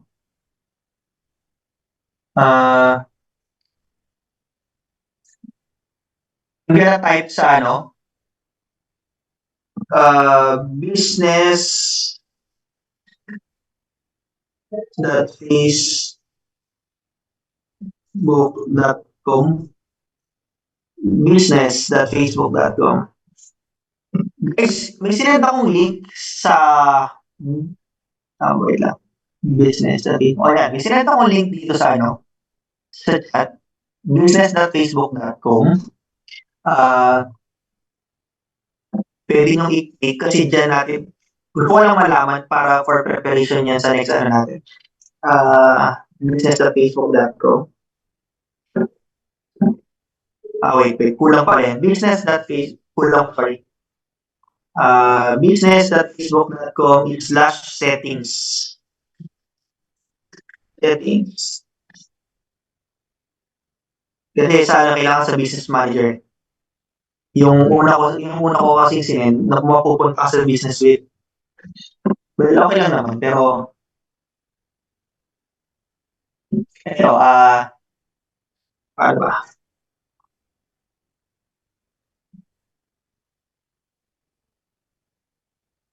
Ito dapat ang magiging itsura niya. Okay lang, share ko siya.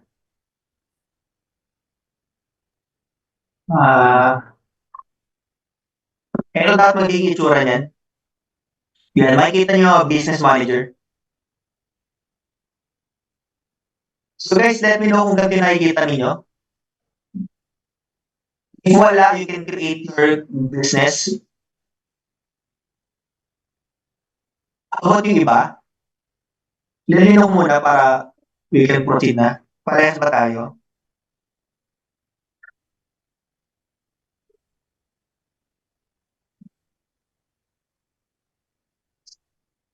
Diba? Tapos, sige nga, Byron and Shelo, can you share your screen para ano, mag-guide ko kayo? Okay, tama naman yan. Meron na pala kayo.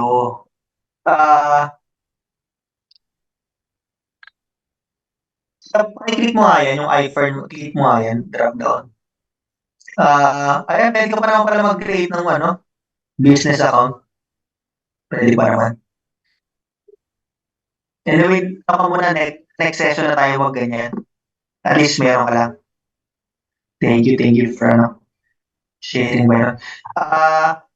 When it comes naman sa business manager, you can create another one. Kasi, ang nangyayari kasi, for example, meron akong business sa e-commerce, tapos meron akong business sa real estate. Hanggat maaari, dapat maghiwalay silang business manager. Why? Kasi meron kang data meron kang data na ina-store. So, much better na magkaiba yung business manager mo para yung data. Yan, kung data ng e-commerce, data lang siya ng e-commerce, data ng real estate, data lang siya ng real estate. Thank you for sharing, Sir RJ. So, yun yung kailangan.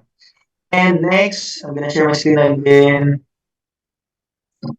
Next is yung Facebook account. Ito guys, ito yung, sige. Share mo muna sa Glenn. Para makita natin. Sige. You can share your screen.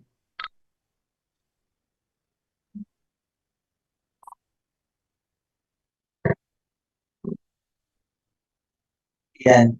You can click yung best life. You may drop down.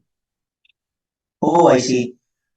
Naka-disable. Pero, ang gawin natin, guys, ito pala. Assignment na lang, ito.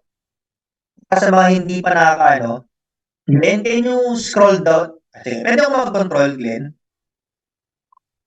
Para mapakita ko lang, for example lang.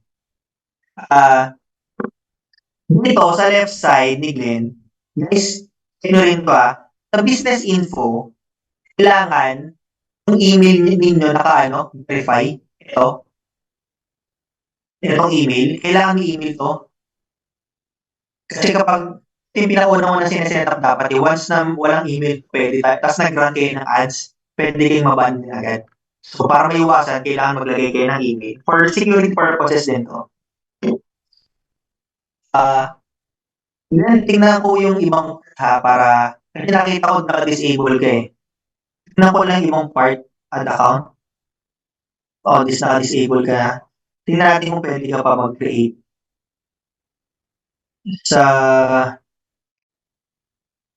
business info ulit, nakalagay naman, account creation. So, pwede ka mag-create ng tatlo, pero naka-disable ka.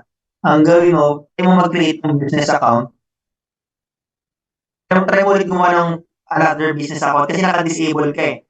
So, hindi ka malamang hindi ka makapag-run ng ads. So later on, you can create your own new business account. Okay. Sige. So, create ka na lang ng panibago. So, pero yung business account mo, yung business account mo, madali. Pero, explain ka. Medyo technical na yung ano eh. Tingnan mamaya i-explain kayo ibang part. Sige, explain kayo ibang part. Sobrang technical kasi talaga ng Facebook ads. Kaya, next session natin siya i-tackle. So guys, ito another thing. Facebook account. Sige, pakita ko muna yung account ko. Open ko lang. Wait lang ah. Give me a minute. Open ko yung account ko. Mm-hmm. So, yung account ko. Hindi. Wait lang ah. Give me a minute lang. Napili yung account ko.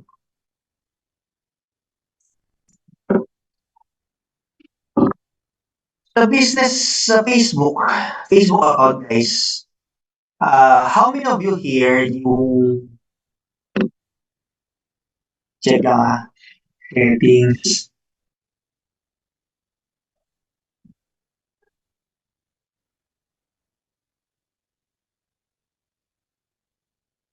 Wait lang, a minute.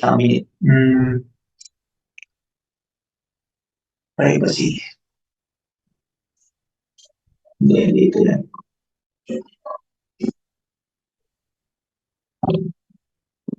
Wait lang ah, settings and privacy.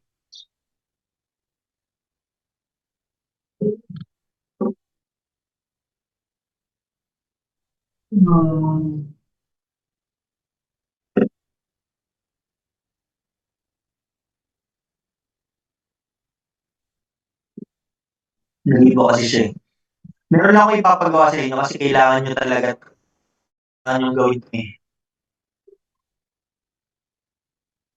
Kailangan kasi ito na tayo. Personal accounts, personal details. Ayun. Identity confirmation.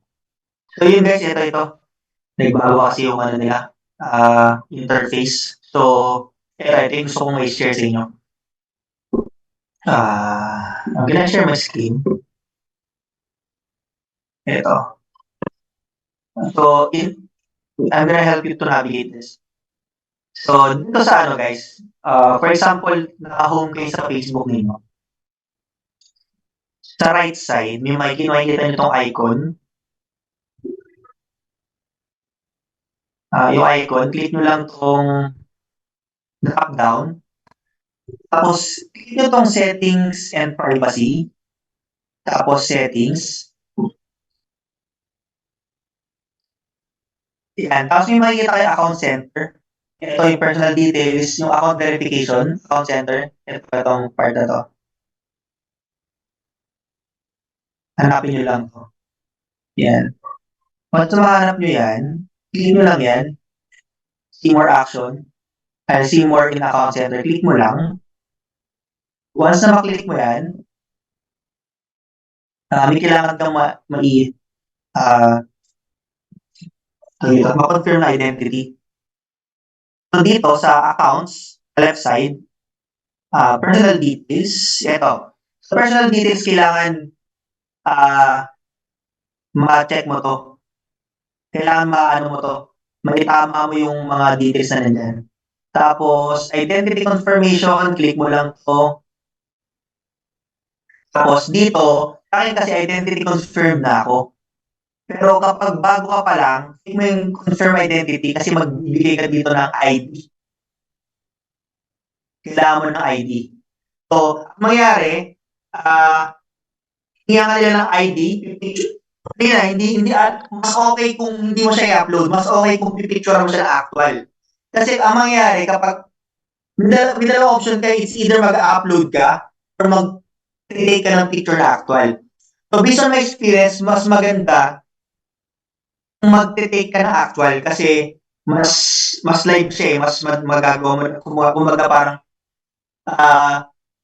kumbaga mas live yung pag mo ng picture, mas madali kang ma-approve. So, it will take 24 to 48 hours lang naman.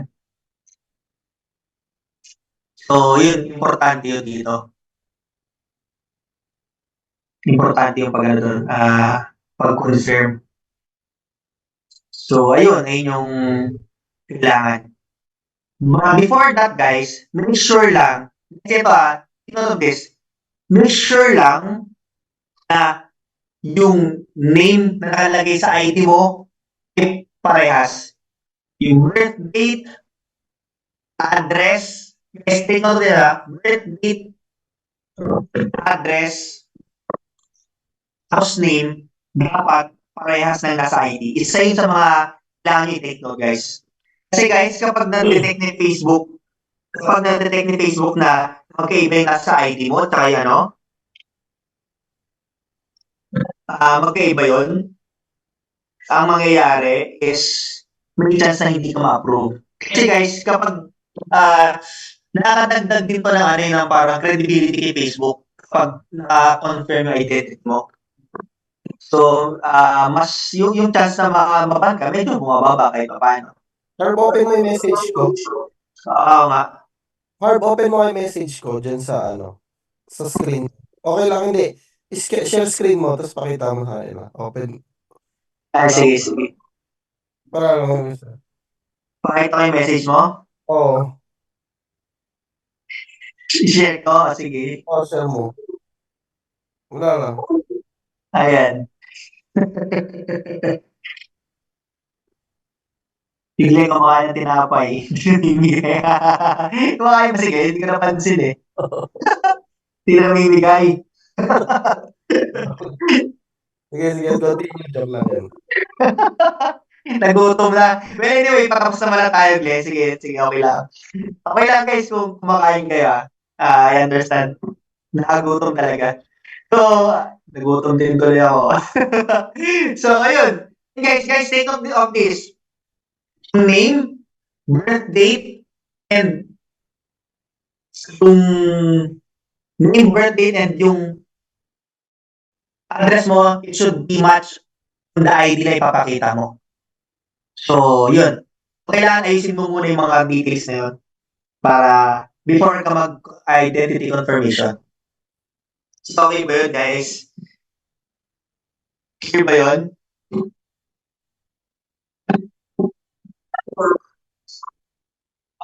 Sa Facebook profile mismo, sa Facebook personal profile to.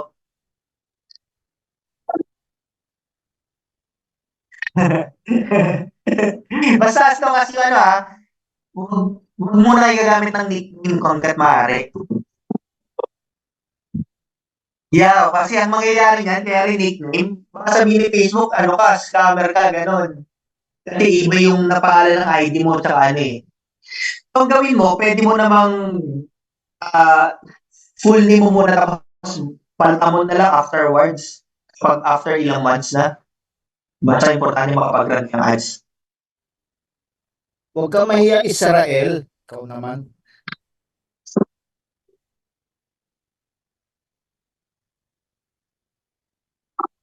Ano ba yung name mo, madam?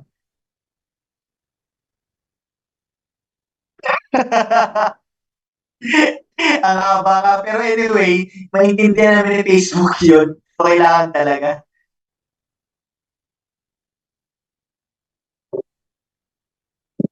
Okay lang rin naman, pero kasi okay, got it. Pero yun lang, for me lang kasi sa experience ko, parang iniiwasan lang natin hanggat maaari. Pero if okay na yun sa'yo, then okay lang rin naman. Hindi, kaya ako talaga naiiwasan kung hindi ako kahit kailanman hindi ako naging na-restrict or hindi ako nagkaroon ng problema sa kahit na anong ads. Kasi 2017 pa lang, may identity confirmation na talaga ako sa Facebook.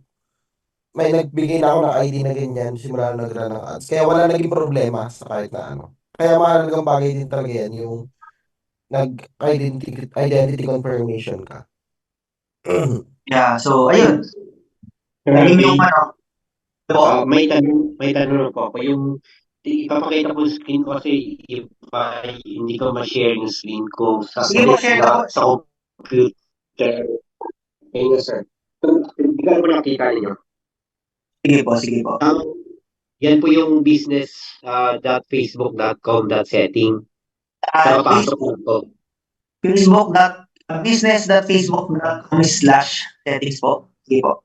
Opo, nakapasok na po ako. Okay po. Nakita niyo po? Ay, sorry. Nakita niyo po? Ay, Wait na. Hindi pa po. hindi. Share screen mo. Kaso lang, nasa kan, Nasa PC mo? Pwede mo, sa PC ko po.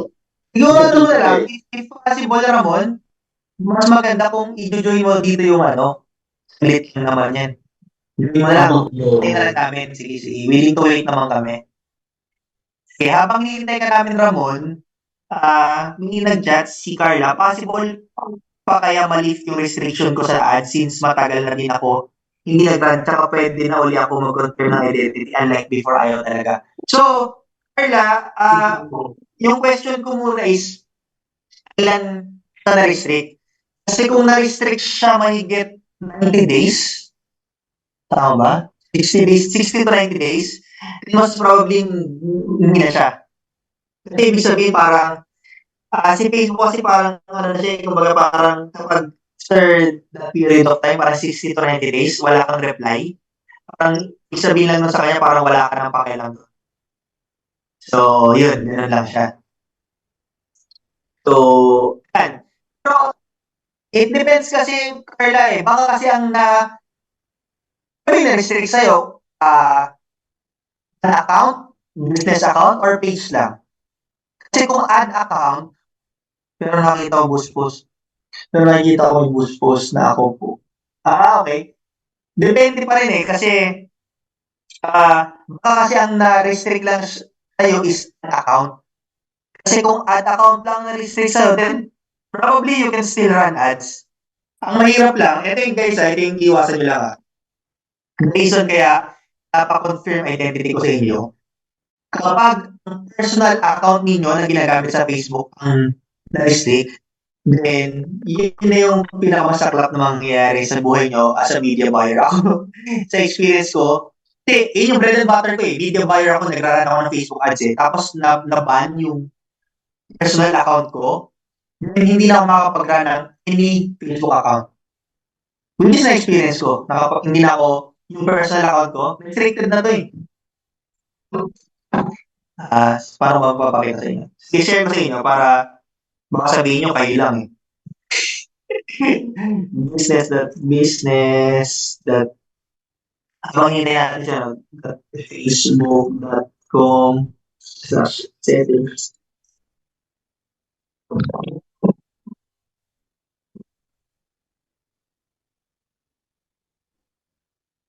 ito. Share ko sa inyo tong screen ko para makita nyo rin. So, ito yung personal account ko, makikita nyo yung profile ko, yung account ko. So, kung mapapansin nyo, hindi na rin mapotla na yung button ng create button ko, hindi na siya matingkad, sabihin hindi na ako makapag-create ng another business account. So, let's check yung sa ibang account. Tingnan nyo. This is already restricted na. So, wala nang chance para magamit ko tong another account ko. Ayan, ito. Pag tingnan natin dito, ayan restrict na rin ako. So, hindi na makapag-run. Pero dito lang sa account na, ito rin, another one. Ayan, wala. Wala na rin. Wala na, restricted na talaga, Wala na. Pero ayun nga, dito lang sa account na to. So, kaya, ayun yung mga mistakes na nagawa ko before. Kaya, that's why I'm sharing you this para hindi na kayo mapunta to. Hindi na maranasan yung heart. Hindi masakit yun. Masakit yun kasi imagine mo, yung parang bread and butter mas mawawala. Ito may another question, sige. Kapag ad account ng restrict, pwede pa mag-run ng ads. Pwede pa gumawa ng ad. Kung ad account lang ang na-restrict, then pwede pa rin mag-run ng ads. Mag-create ka na lang ng another ad account. Kasi yung ad account mo, pag hindi na siya nagawa ng paraan talaga on that specific time frame. Kasi meron ka lang konting time, parang 3 months, maximum 3 months lang yata yun. Kapag hindi na siya nagawa ng paraan, then probably wala na, move on na. The best thing you can do is create a new account. So, yan. Yun na lang talaga. Yun na lang pwede mong gawin. Si Carla, meta ads kasi pwede ako mag-rate nyo. Pwede na ba? Kung pwede na, then go. Pwede na. Eto si ano. Ay, hindi ka makapag-join, Glenn? Ano to? Tama naman to, ano? Ramon, sinend mo, okay naman. Click mo lang yung Ramon yun, ano? Click mo lang yung add account sa left side. Ito, oh. Kung nakikita mo yung screen, Ramon, click mo lang to, oh, yung sa baba ng page, yung add account. Tingnan mo kung hindi ka pa disable. Tingnan natin. Account, po. Sige po. Tapos, Add account. Wala nakalagay. Sinasabi is enter ID, asset name. pwede pa, ano, picture mo ulit para makita namin. Kasi po, ito po. Ay, pwede kasi open dito yung ano, yung data pa. Perfect. Camera.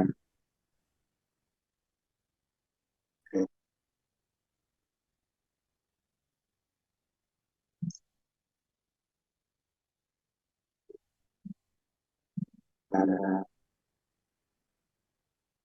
Ay, hindi makita. Paano ko matanggalin yung, sorry hindi. Yung Tanggalin ko background. yung background para makita. Sa ano, Tanggalin ko po yung background. sa video setting lang yan, ano, Ramon? Sa video setting para mawala yung Sige po, sige lang pa. si Carla, yes, tama, habang nanginay kay Ramon. Carla, mas maganda talaga sa laptop kung gagawin mo siya. Hanggat maaari kasi yung navigation madali. Okay na po. Yan na po. Nakita niyo na, Sir Harvey. Wait. Igawin ka naming speaker view. Ayan. Pakita na namin pa, so medyo malabo eh. Malabo, iba talaga pag screenshot. Ay, screen, ano, share. Ako naman wala namang kulay pula. Okay yan. Pinindot mo yung add account. Okay. Okay naman. Okay naman siya. Okay naman po siya. Okay naman. Wala naman ako nakikita ang pula eh. Okay yan siya. Sige. Okay. Sige. Okay po. Okay. Thank you po. Sige. So ayun, before we proceed, actually yun na yung last. Yun. Clear ba? Nakapag-take note ba lahat ng kailangan gawin before tayo, yung sa setup natin ng account? Clear ba? Pwedeng pa repeat po. Okay lang po. Yung kumbaga yung steps, yung mga kailangan. Sige, sure. Ano lang, isang. Sure, no problem, Ramon. Sige. Paalisin naman kasi speaker view.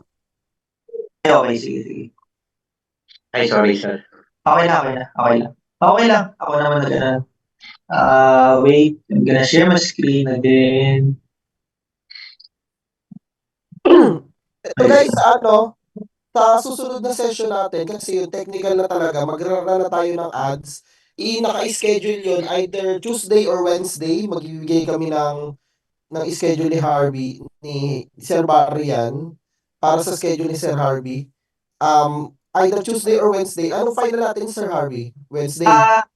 I think kung pwedeng dalawang magkasunod na araw siya kasi RJ, yung isang preparation natin is yung setup natin mismo ang account nila, live setup.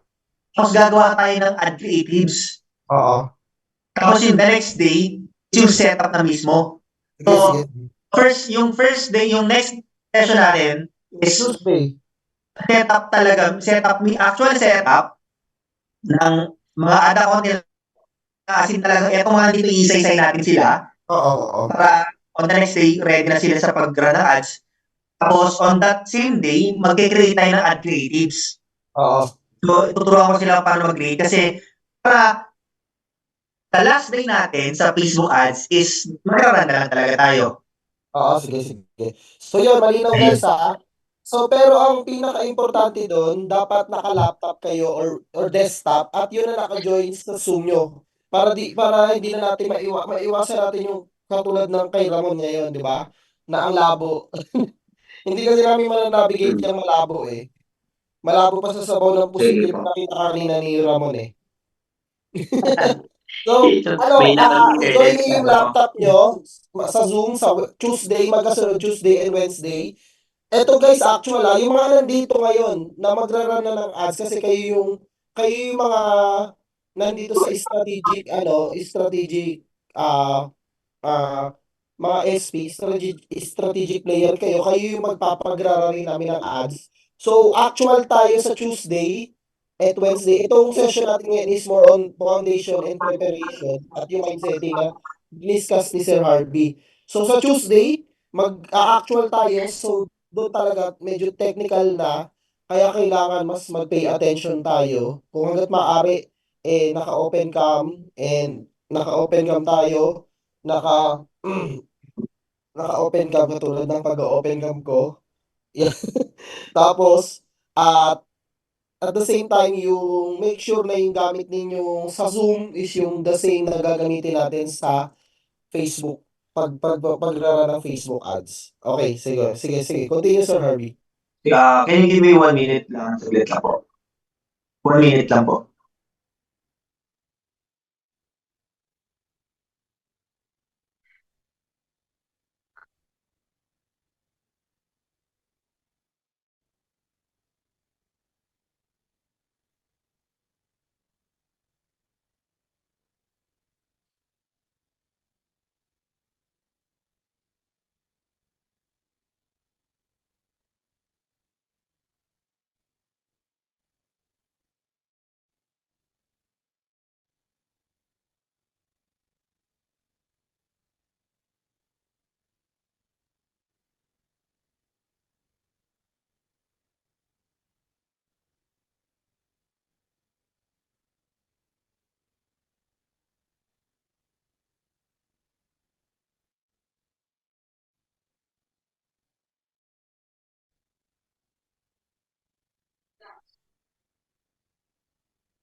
Okay, so, ayun, continue.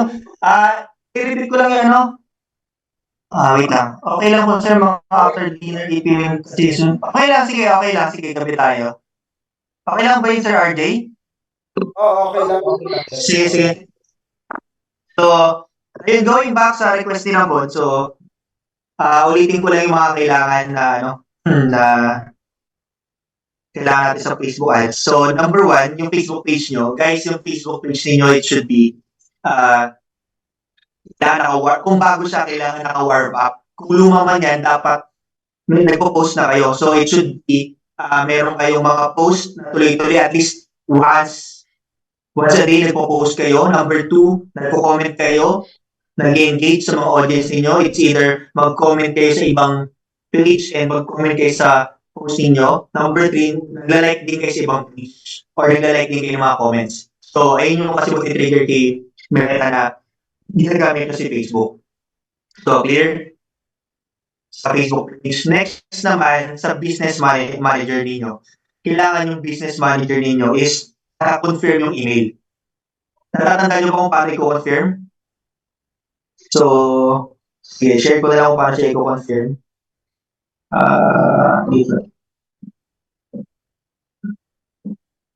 Wait lang.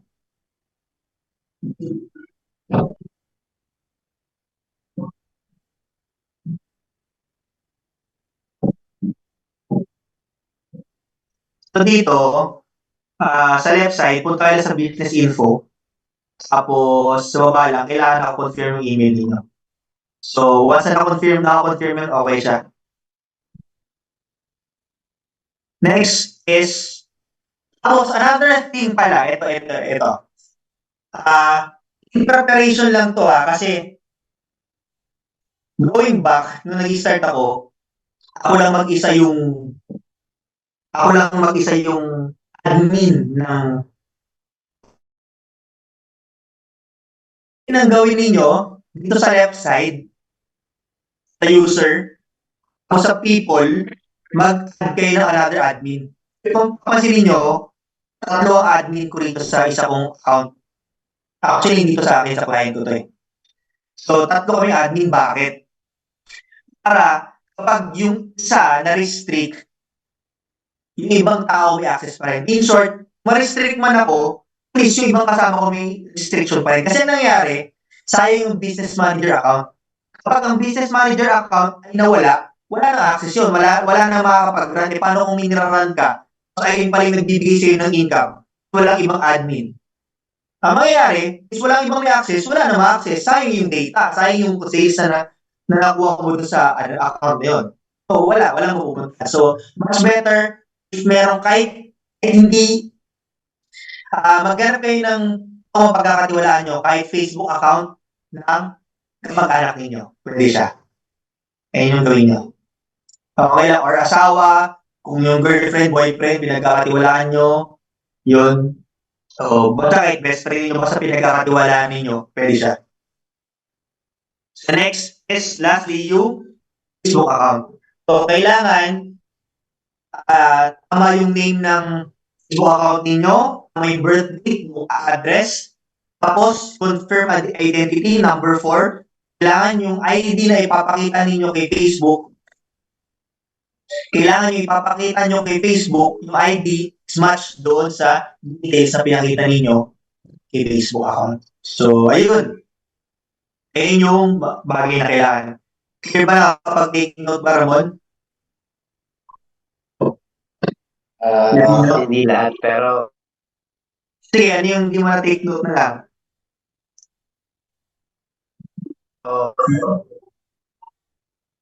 I think mahina ang internet naman kaya siguro. Well, anyway, Sir RJ, may ano naman to, may recording naman, no? Oo, may naka-record naman siya. Tsaka ipapaalala namin sa inyo ulit. Bibigyan namin. So, ayun. As of now, yun muna yung kailangan natin for, no? Kasi, ang next natin is creation muna. So, to give you an insight, yung creation is how we create yung advertisement na gagawin natin. So, yun lang yung gagawin natin next session. So, yun, I hope marami kayo natutunan yan. If ever may question kayo, you can type in or Recording stopped. you can unmute your mic. Meron ba kayong